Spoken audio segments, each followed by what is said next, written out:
ఆంధ్రప్రదేశ్ రాజకీయాల్లో ఒక ఘోరమైన దినం నిన్న. ప్రజాస్వామ్యం సిగ్గుపడే దినం, రాజ్యాంగాన్ని ఎక్కిరించిన దినం నిన్న. మనం చూసాం, మామూలుగా గతంలో అసెంబ్లీలు కావచ్చు, పార్లమెంట్లు జరుగుతుంటే ఆ రోజుల్లో టెక్నాలజీ లేక లైవ్లో అవి ఇవ్వలేకపోయేవాడు.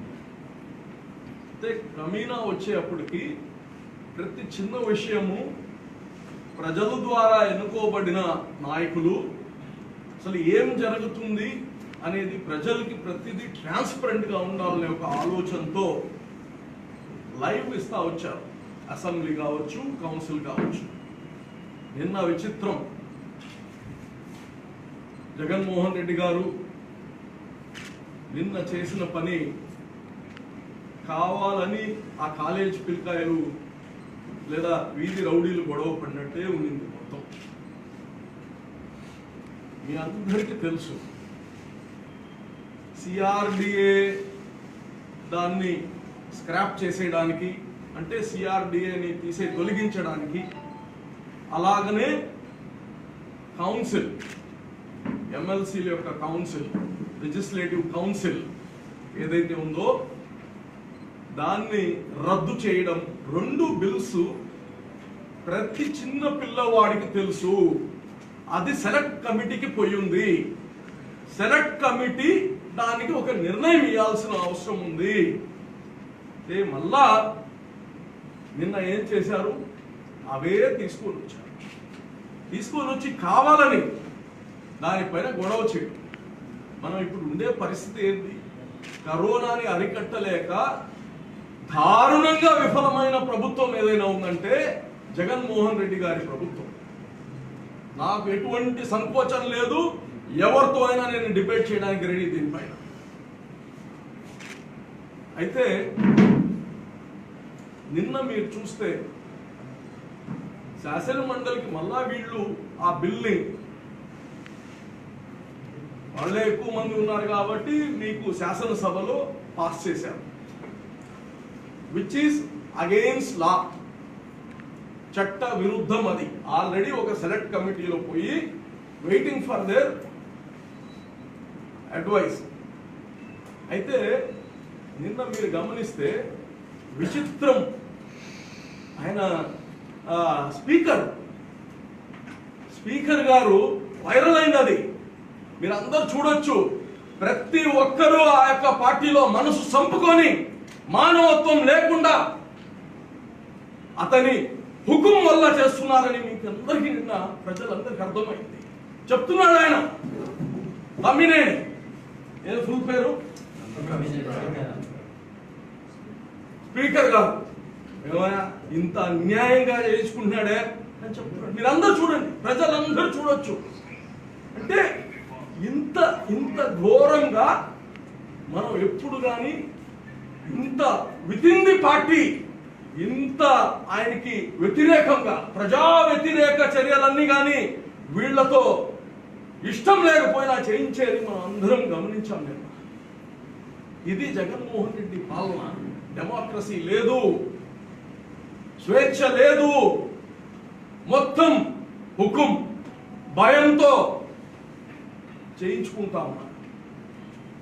ఇంకోటి నిన్న మనం చూసాం, మన నాయుడు గారు, ఆయన రాజు గారు, రఘురామ కృష్ణం రాజు గారు, నర్సాపురం ఎంపీ, ఓపెన్ గా వాళ్ళ ఎమ్మెల్యేల చరిత్ర ఆయన చిట్టా అయిపోయాడు. ఏమని చెప్పాడు? ఒక ఎమ్మెల్యే ఇసుక దొంగ, ఇసుక మాఫియా అన్నాడు. ఒక ఎమ్మెల్యే వచ్చి ల్యాండ్ గ్రాబింగ్ అన్నాడు. ఒక ఎమ్మెల్యే వచ్చి ఇప్పుడు ఏదైతే ఇళ్ల స్థలాలకి స్థలాలు కొంటున్నారో 20-30% వాళ్ళకి ధర ఎక్కువ చెప్పేది, వాళ్ళకి కట్టేది 30%, ధర తక్కువ కట్టి ఆ డబ్బులు తినేస్తున్నారు. ఇది మేము ప్రతిపక్షాలు చెప్పలేదండి. 40-50 వాళ్ళ కంప్లైంట్స్ పోయినాయి కలెక్టర్కి అని కానీ ఆయనే చెప్పాడు. ఇది నిజమైన జగన్మోహన్ రెడ్డి గారి పాలన. ఇది ప్రజలారా, నేను ఏదో ప్రతిపక్షాన్ని విమర్శించడం కాదు. మా బాధ్యత ప్రతిపక్షంలో ఉండిన దాని వల్ల మీకు వాస్తవాలు మీకు చెప్పడం మా బాధ్యత, మా ధర్మం ఇది. మీరు ఆ రోజుల్లో ఒక్క ఛాన్స్ అంటే పెద్ద మనసుతో ఆదరించి అవకాశం ఇచ్చారు. ఈరోజు మన బిడ్డలకి బ్రతుకు లేకుండా చేస్తుంది ఈ ప్రభుత్వం. ఇది కసితో ఏదో కోపంతో మాట్లాడే మాటలు కాదు, బాధతో మాట్లాడుతుండే మాటలు ఇవి. ఈ రాష్ట్రాన్ని 20 సంవత్సరాలు 30 సంవత్సరాలు వెనక్కి తీసుకెళ్లిపోయిన చరిత్ర జగన్మోహన్ రెడ్డిది. నిలిచిపోద్ది జీవిత కాలంలో ఇటువంటి పాలకుడుగా ఉన్నాడని. ఈరోజు మేము కోరేది ఒకటే, హైకోర్టుని మేము కోరేది ఏంటంటే, ఒక ప్రజాప్రతినిధి గౌరవమైన ఎంపీ గారు 5 మంది ఎమ్మెల్యేలు వాళ్ళు చిట్టాలు వాళ్లే ఎత్తుకొని వాళ్ళ చేసే ద్రోహాలని, అన్యాయాలని, అక్రమాలని వాళ్లే చెప్పుకుంటుంటే ఒకే పార్టీ వాళ్ళు దీన్ని మేము హైకోర్టు సుమోటోగా దీన్ని కేసుని తీసుకొని సిబిఐ ఎంక్వైరీ చేయించాలని కానీ మేము కోరుతా ఉన్నాం. ఎందుకంటే ఇప్పుడు మాకు మిగిలింది ఏమైనా ఉందంటే ఆ ధర్మస్థానాలు, న్యాయస్థానాలు తప్ప రాజకీయ గవర్నెన్స్ లేదు, పొలిటికల్ గవర్నెన్స్ లేదు. ఒక దుర్మార్గం జరుగుతా ఉంది, ఒక రౌడీజం జరుగుతా ఉంది. దానికి నిదర్శనం మామూలుగా యువకులు వస్తే, వెనక బడుగు బలహీన వర్గాలు ముందుకు వస్తే మనసు సంతోషిస్తుంది. ఎందుకంటే బాధలు, కష్టాలు, కన్నీరు ఇవన్నీ చూసి వచ్చిన వాళ్ళు ఈ బడుగు బలహీన వర్గాలు. ఒక మర్యాద ఏంది, గౌరవం ఏంది తెలిసేది బడుగు బలహీన వర్గాలకి. అయితే ఈరోజు దురదృష్టం, శాసన మండలిలో మన స్థానిక మంత్రి, అతని భాష, అతని బాడీ లాంగ్వేజ్, అతను వాడిన మాటలు జిప్పు తెరుస్తారండి మహిళలు అక్కడ ఉంటే కౌన్సిల్లో. అది కానీ చూడరా, ఏమైనా వెళ్ళిపోతుందా? మీ రాజ్యం వెళ్ళిపోతుందా? మీ ఆస్తులు వెళ్ళిపోతున్నాయా? ఏంది? ఎందుకు అంత దుడుకు? ఏం పోతుంది? ఇంకో 4 సంవత్సరాలు నువ్వు కాదు ఎవరు పీకలేరు కదా నిన్ను. ఎందుకు ఇంత బాధ? ఏం ఇస్తున్నావు నువ్వు? ఇంకో బీసీని ఎవరు ఇవ్వకూడదు నిన్ను చూసి. ఇది కరెక్ట్ కాదు. ఇంకో ఎల్లంపల్లి, ఆయన దేవుడికి కాపలా కాసే ఆయన, దేవుడు ఆస్తులు. ఆ నోరేంది? ఆ భాష ఏంది? ప్రజలు ఇచ్చిన దానికి గౌరవం ఉండాలి కదా. ఇది ఒక దుర్మార్గమైన పాలన జరుగుతూ ఉంది. ఒక్క అవకాశం అంటే అది మామూలు విషయం కాదు. ప్రజలు అర్థం చేసుకోవాలి. మన రాజుని ఎన్నుకునేప్పుడు ఎటువంటి లక్షణాలు కలిగిన వాడిని ఎన్నుకోవాలనేది అట్లీస్ట్ ఇప్పుడన్నా తెలుసుకోవాల్సిన అవసరం వచ్చింది ప్రజలందరికీ అని తెలియజేస్తూ, మరి నిన్న బడ్జెట్ కానీ ఓటాన్ బడ్జెట్ని అప్రాప్రియేట్ చేయాల్సిన అవసరం కానీ వచ్చింది. ఓటాన్ బడ్జెట్ ఎప్పుడు చేస్తారంటే ఎప్పుడైతే ఎలక్షన్ అప్పుడు ఓటాన్ బడ్జెట్ చేస్తారు. అయితే దాని తర్వాత దాన్ని ఆమోదించుకుంటారు. ఈసారి మన కరోనా కోసం బడ్జెట్ సెషన్ జరగలేదు కాబట్టి ఓటాన్ బడ్జెట్ చేసుకొని ఖర్చులు పెట్టుకుంటారు ఏ ప్రభుత్వమైనా. అయితే దాని తర్వాత దాన్ని అందరూ అప్రూవ్ చేస్తాం. నిన్న జరిగిన ఒక విషయం మీ అందరికీ తెలవాలి. రాజకీయాలు ఎంత నీచంగా అయిపోయినాయంటే, నిన్న ఇప్పుడు జీతాలు భత్తాలు ఏదైతే ఖర్చు పెట్టున్నారో ఈ నెల జీతం కానీ ఇవ్వాలంటే ఈ యొక్క ఫైనాన్షియల్ అప్రాప్రియేషన్ జరగాలి. అయితే బిల్లు పెట్టేటప్పుడు ఏదైతే సెలెక్ట్ కమిటీలో పెండింగ్ ఉన్నాయో అవి ముందు పెట్టారు కావాలని అది జరగదని తెలిసి ఇది పెట్టుకొని దర్జాగా హుందాగా వాళ్ళు పెట్టిన బడ్జెట్ని అందరూ ఆమోదిస్తారు. 3 నెలల బడ్జెట్. ఇప్పుడు ఏంది? జీతాలు డబ్బులు ఇవ్వడం కోసం కానీ ఈ తెలుగుదేశం పార్టీ వాళ్ళు చేయలేదు, బిల్లు పాస్ కానీ లేదు అని చెప్పడం కోసం లాస్ట్కి రిక్వెస్ట్ చేశారు తెలుగుదేశం. ఇది టెక్నికల్ సబ్జెక్ట్, అందరికి అర్థమవకపోవచ్చు బహుశా, ఇది వాస్తవాలు. తెలుగుదేశాన్ని బద్నాం చేయడం కోసం జీతాలు ఇవ్వాలన్నా ఈసారి 5వ తారీఖు అవుద్ది. ఎందుకంటే ఇప్పుడు గవర్నర్ దగ్గర ఆర్డినెన్స్ పాస్ చేసుకుని తెచ్చుకోవాలి. వీళ్ళు పాస్ అవ్వలేదు కాబట్టి నిన్న. సో ఇది కానీ తెలుగుదేశం పైన అయ్యాలి. సో ఇలాగా ఒక కావాలని ఎక్కడ కానీ హుందాతనం లేకుండా జరుగుతూ ఉంది. మేము కోరేది ఒకటి, బడ్జెట్ గురించి కానీ నేను 4 మాటలు చెప్పాలనుకుంటున్నాను. వాస్తవాలు మీరందరూ గమనిస్తే టీడీపీ హయాంలో అంటే 2018-19 బడ్జెట్ దాంట్లో 1,14,670 crores మనకు రెవెన్యూ వచ్చిందండి. ఈసారి 19-20లో జగన్మోహన్ రెడ్డి గారు 1,78,697 కోట్లు రెవెన్యూ వస్తుంది అని చెప్పి అమ్మ ఒడికి ఇస్తాను, చిన్నాయన ఒడికి ఇస్తాను అన్నీ ఇచ్చాడు ఖర్చులు. ఇది అయితే రెవెన్యూ రివైజ్ చేశారు. ఇది 1,78,000 1,78,000 అంటే 1,78,000 కోట్లు ఆదాయం వస్తుందని చెప్పి ఆయన రాసుకొని ఆ ఆదాయానికి తగిన ఖర్చులు చెప్పాడు. నేను పిల్లకాయలకి స్కూల్ ఫీజు ఇస్తాను, అమ్మ ఒడి ఇస్తాను, ఆ పెన్షన్ ఇస్తాను, అది ఇస్తాను, ఇది ఇస్తాను అన్ని లెక్కలేశాడు. అయితే ఫైనల్గా ఆయనకు వచ్చిన రెవెన్యూ ఎంత తెలుసా? 1,10,870 కోట్లు. అంటే 19-20 గాను 67,000 కోట్లు 67,000 కోట్లు ఆదాయం రాలేదు. మీరందరూ గమనించాలి, 67,000 కోట్ల ఆదాయం రాలేదు. ఇప్పుడు ఆయన 67,000 కోట్లు ఎక్కడ దండి వేశాడు తెలుసా? మీరు గమనిస్తే ఎవరు కానీ అగ్రికల్చరు, రెవెన్యూ జనరేట్ ఎకానమీ ఎక్కడైతే ఆదాయ వనరులు పెరుగుతాయో అక్కడ దాదాపు 35-40% డబ్బులు అక్కడ పెడతారు. తర్వాత వెల్ఫేర్కు పెడతారు, తర్వాత సర్వీసెస్కు పెడతారు. ఇదన్నీ సమిష్టిగా 100% వస్తుంది.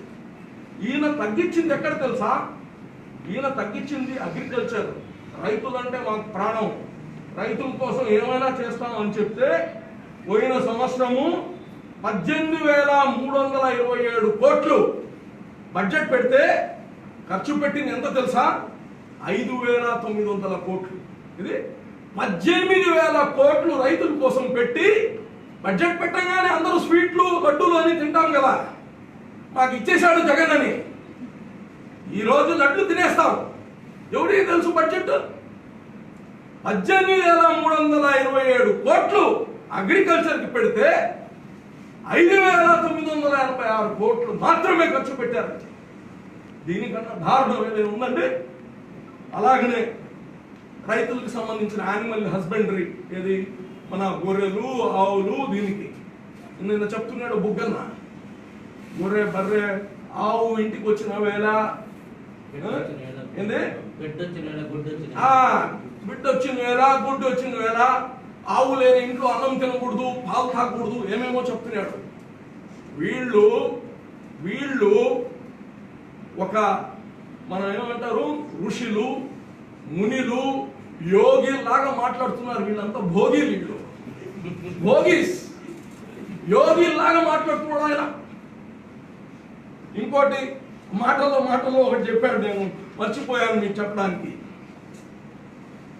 ఎవరైనా తాము చేపట్టాలనుకున్న మార్పుని సాధించడానికి పరిపూర్ణంగా అంకితమైతే ప్రతికూల పరిస్థితి కూడా అధిగమించి విజయం సాధించవచ్చు. అంటే ఏమైనా మార్పులు చేయాలంటే బోగిస్. ఈ మార్పులు ఏం తెలుసా? మంచికి మార్పులు, క్యాపిటల్ ఏ నుంచి ఆడికి తీసుకెళ్ళడానికి మార్పులు కాదు. మార్పు అంటే మంచికి మార్పు. దీంట్లోనే కాదు, భగవద్గీతలో చెప్పింది, బైబిల్లో చెప్పింది, ఖురాన్లో చెప్పింది. ఏమని? తమ స్థితిగతులు మారాలంటే, ఎవరైనా మీ స్థితిగతులు మారాలంటే మీరు కృషి చేయకపోతే భగవంతుడి యొక్క కృప, కరుణ మీతో ఉండదని చెప్తున్నారు. అది ఈరోజు నువ్వు బాగుండటాన్ని చెడగొట్టడం కాదు మార్పులు అంటే. మంచి చేయడానికి మార్పు అంటారు. నువ్వు ఉండే క్యాపిటల్ని మార్చేసి చెడగొట్టావు. విత్ ఇన్ ది స్టేట్ ప్రాంతీయ వారుగా ఈరోజు విభాగాలు తీసుకొచ్చావు. ఈ కాదు మార్పులు అంటే. ఇక్కడక్కడ అక్కడిక్కడ అయినాయి. Coming back to budget. తర్వాత యానిమల్ హస్బెండరీ. ఇంత ఆవులకు, గేదెలకి, మేకలకి ఇన్సూరెన్స్ ఇస్తాను ఇవన్నీ చెప్పినోడు 1912 కోట్లు బడ్జెట్ పెడితే 712 కోట్లు ఖర్చు పెట్టాడండి. ఉన్న తుఫాన్లో ఇయ్యొచ్చుగా, అన్ని చనిపోయాయి, ఏమి ఇయ్యలేదు. తర్వాత హయ్యర్ ఎడ్యుకేషన్, అమ్మ ఒడి. ఇంకోటి చెప్తాడు ఆయన, గుడ్ల గూబ అంతేనా, అవును. గుడ్ల గూబకి ఉదయాన కనిపించదు, కాకికి రాత్రి కనిపించదు. ఇది గుడ్ల గూబకి ఉదయాన కనిపించదు అంటే పగలు కనిపించదు, కాకికి రాత్రి కనిపించదు, చదువు లేని వాడికి ఎప్పుడూ కనిపించదు. అంటే చెప్పడం ఏంటంటే చదువు లేనివాడు అజ్ఞాని అని చెప్తున్నాడు. అది నాకు అర్థమైంది. సో బుగ్గన్న, నేను అడిగేది ఒకటే బుగ్గన్న, మీరు హయ్యర్ ఎడ్యుకేషన్కి 2595 కోట్లు 2595 కోట్లు కేటాయించారు 1920లో. అంటే 2019-20లో మీరు ఖర్చు పెట్టింది ఎంత తెలుసా? 1556 కోట్లు. ఎడ్యుకేషన్ నీకు నేను డబ్బులు ఖర్చు పెడతానని చెప్పే కదా, ఎక్కడ పెట్టావు? ఎక్కడ పోయాయి డబ్బులు? ఎడ్యుకేషన్. తర్వాత secondary food and civil supplies. 4429 కోట్లు పెట్టావు బడ్జెట్లో. 4429 కోట్లు పెట్టావు. దానికి గాను 352 కోట్లు ఖర్చు పెట్టావు. Only 352 crores. తర్వాత సెకండరీ ఎడ్యుకేషన్కి 29,772 కోట్లు ఖర్చు పెడతానని చెప్పావు. ఆ రోజు అందరూ నీ బొమ్మకి పాలు, వెన్న అన్ని వేశారు. చదువుకి ఎంత ఇంపార్టెన్స్ ఇస్తున్నాడు యువకుడు మన ముఖ్యమంత్రి అని. 29,772 కోట్లకు గాను మీరు ఖర్చు పెట్టింది 17,971 కోట్లు. 12,000 కోట్లు ఖర్చు పెట్టాను చదువుకి. పెద్ద మాటలు. పేదవాళ్ళు మీ బిడ్డలు ఏడ చదివారు? మీ బిడ్డలు ఏడ చదివారు? ఏడ చదువుతారు? నువ్వు ఏడ చదివావు? మీ నాయన ఏడ చదివించాడు నిన్ను? అందరినీ ఆడే చదివచ్చు కదా మీ నాయన. ఎన్ని కథలు చెప్పకూడదు జగన్మోహన్ రెడ్డి గారు. తర్వాత హెల్త్, మెడికల్ అండ్ ఫ్యామిలీ 11,339 కోట్లు పెడితే 7,400 కోట్లు ఖర్చు పెట్టారు. 7,400 కోట్లు. వాటర్ రిసోర్సెస్ మన మంత్రి గారు, స్థానిక మంత్రి అనిల్ కుమార్ యాదవ్ గారు, ఆయన పెట్టిన బడ్జెట్ ఎంత తెలుసా? 13,139 కోట్లు. ఐఎమ్ రిపీటింగ్, 13,139 కోట్లు బడ్జెట్ పెడితే ఆయన ఖర్చు పెట్టింది 5,345 కోట్లు. 8,000 కోట్లు. ఏమైంది? రైతులకి వాటర్ రిసోర్సెస్, రైతులకి నీళ్ళు అవసరం లేదా? అగ్రికల్చర్ ఇన్కమ్ అవసరం లేదా? రైతుల గురించి పెద్ద కవిత్వం చెప్పాడు ఆయన. నాకు టైం లేదు మీకు చెప్పాలంటే. రైతు అన్న ఏడిస్తే ఇంకా దేవుడు కానీ రక్షించలేడంట. మనం రైతుని ఏడిపిస్తే, రైతు బాధపడితే దేవుడు కానీ మనల్ని రక్షించడు. నువ్వేం చేసేది? What are you doing? Water resources దేనికి? స్విమ్మింగ్ పూల్ కోసమా? రైతుల కోసం ఎందుకు ఖర్చు పెట్టలేదు? మీకు రివర్స్ టెండరింగ్ లో ఉండే సంతోషం స్ట్రైట్ టెండర్లో ఉండదు కదా, అది కొన్ని దగ్గర ప్రొహిబిటెడ్ రివర్సు.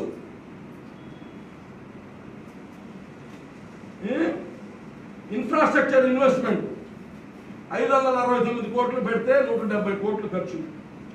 ఇండస్ట్రీస్, మన బిడ్డలకు ఉద్యోగాలు రావాలి, ఇండస్ట్రీస్ ప్రమోట్ చేస్తాం. 3400 కోట్లు బడ్జెట్ పెడితే 852 కోట్లు. ఇండస్ట్రీస్ గొడ్డుపోయా. ఇండస్ట్రీస్ ఆంధ్రలో ఇండస్ట్రీస్ ప్రమోషన్ చేయలేరా? ఏమైంది? నీ పాట చెప్తే చాలు కదా, వచ్చేస్తాయి కదా ఇండస్ట్రీస్. ఎందుకు చేయలేదు? మీకు అవసరం లేదు.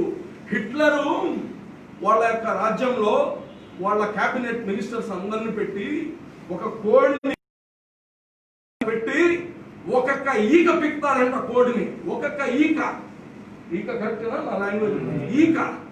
ఒక్కొక్క ఈక పీకిన తర్వాత లాస్ట్కి మొత్తం పీకేసిన తర్వాత అది ఎడస్తా ఉంటుంది. అది లాస్ట్కి కొన్ని గింజలు వేస్తుందంట. గింజలు వేస్తాడు దాని ముందు. అది ఇవన్నీ మర్చిపోయి ఆ గింజలు తింటుందంట. అది చూపిస్తాడు హిట్లర్. అది ప్రజలు, జగన్మోహన్ రెడ్డి ప్రభుత్వానికి ప్రజలు ఆ కోడితో సమానం. ఇవన్నీ మీకు ఇబ్బంది పెడతాడు. మీరు మర్చిపోతారు. మర్చిపోయేది కాదు ఇది. మన బిడ్డల భవిష్యత్తు ఇది. అందరూ ఒకసారి ఒక్క ఛాన్సు ప్రభుత్వం ఇది. ఒక్క ఛాన్స్ ప్రభుత్వం. జాగ్రత్త. నేను ఇక చెప్తా పోతే మీకు ఏంద్రా ఇది కావాలని చెప్తున్నాడు ఆ మేయర్ అనిపిస్తుంది. ఏదో ఆ మేయర్లో 5 సంవత్సరాలు ఉన్నాయి కాబట్టి బడ్జెట్ కొద్దిగా చదువుకోవడం కొద్దిగానేమో తెలుసు నాకు కొద్దిగా.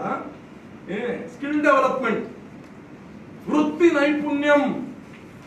ఈరోజు ప్రపంచంలో అన్ని దేశాల కన్నా ఎక్కువ యంగ్స్టర్స్ ఉండేది 20 నుంచి 40 లోపల వయసు లోపల ఉండేది ఈ యొక్క భారతదేశంలోనే. ముసలోళ్ళు తక్కువ మన దగ్గర, పెద్ద వయసు వాళ్ళు యొక్క యూత్ మన దగ్గర ఎక్కువ. రోజు ఎవరు చూస్తే మంచి మార్కులు వస్తే అమెరికాకి వెళ్ళిపోతాడు, యూకేకి వెళ్ళిపోతాడు. ఇక్కడ ఉండాలంటే ఏం లేవు ఇండస్ట్రీస్ ఇక్కడ. అందుకోసం వృత్తి నైపుణ్యం వాళ్ళకి నేర్పియాలని చెప్పి గతం నుంచి కానీ స్కిల్ డెవలప్మెంట్ సెంటర్స్ పైన చాలా స్ట్రెస్ చేశారు చంద్రబాబు నాయుడు గారు. అయితే ఈయన కానీ మహాత్ముడు పెద్ద మనసుతో 1000 కోట్లు పెట్టాడు స్కిల్ డెవలప్మెంట్కి. 1000 కోట్లు పెడితే ఆయన ఖర్చు పెట్టింది 599. నేను అడుగుతున్నా, యువత ఏమన్నా ఇక్కడ గుడ్డుపోయినారా?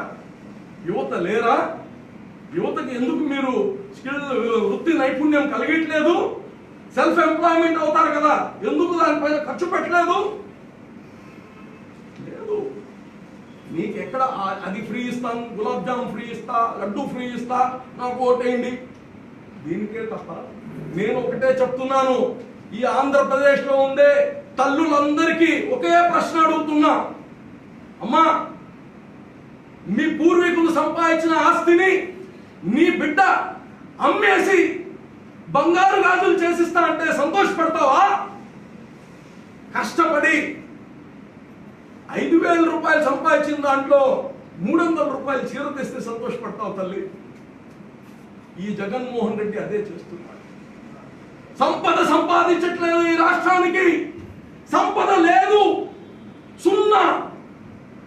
సంపద లేకుండా మన ఆస్తులు, పూర్వీకుల కాడి నుంచి వచ్చిన ఆస్తులు, గుడి కావచ్చు, బడి కావచ్చు, ఎక్కడి కావచ్చు, అమ్మేసి ఆ డబ్బులతో మీకు బంగారు గాజులు చేసిస్తాడంట తల్లి. ఒక్క ఛాన్స్ ముఖ్యమంత్రి. ఇది కరెక్ట్ కాదు, పాపం ఇది. ఒక దేశానికి ఒక రాజు, ఒక రాష్ట్రానికి ఒక రాజు సంపదను సృష్టించాలి. సంపద ఈరోజు మీరు చూస్తే సంపద సృష్టించే దగ్గర తగ్గించేశాడు. గతంలో 33-34% మనం మీరు చూస్తే 37.8% ఎకనామిక్ సర్వీసెస్ అంటే ఆదాయ వనరులు పెరిగే దగ్గర 37-38% మనం పెడితే జగన్మోహన్ రెడ్డి దాన్ని వచ్చి ఏం చేశారు తెలుసా? 27% చేశారు. ఎప్పుడు కానీ ఆదాయం వనరులు పెంచాలి. ఖర్చు ఎంత పెడుతున్నారు తెలుసా? ఫ్రీ, ఆల్ ఫ్రీ అని చెప్పి గతంలో 33 ఉంటే దాన్ని 43 చేశాడు. ఏమండి, ఏం లెక్కలి? మన ఆదాయం తగ్గింది, నువ్వు ఖర్చు పెంచుతున్నావు. ఎక్కడైతే ఆదాయం వస్తుందో అక్కడ నీ పెట్టుబడులు తగ్గిస్తున్నావు, నువ్వు పెట్టాల్సిన నిధులు తగ్గిస్తున్నావు. ఏంటి ఈ లాజిక్? ఏంది? ఎక్కడ ఏం సూత్రం ఇది? ఏ ఎకనామిస్ట్ చెప్పాడు ఇది? ఏ ఫైనాన్షియల్ ఎక్స్పర్ట్ చెప్పాడు ఇది? దారుణం. ప్రజలకి మళ్ళా మభ్య పడుతున్నాడు. నేను కొన్ని నగ్న సత్యాలు చెప్తాను. ఈరోజు మీకు ఇంకోటి కోరుతున్నా. ఈరోజు కరోనా అనేది ఏమన్నా సాధారణ ఖర్చు లాంటిదా? ఎప్పుడు లాస్ట్లో ఒక 10 కోట్లు టీ ఖర్చు పెట్టండి, మిస్లేనియస్ ఎక్స్పెండిచర్, సాధారణ ఖర్చు. Corona is an extraordinary item.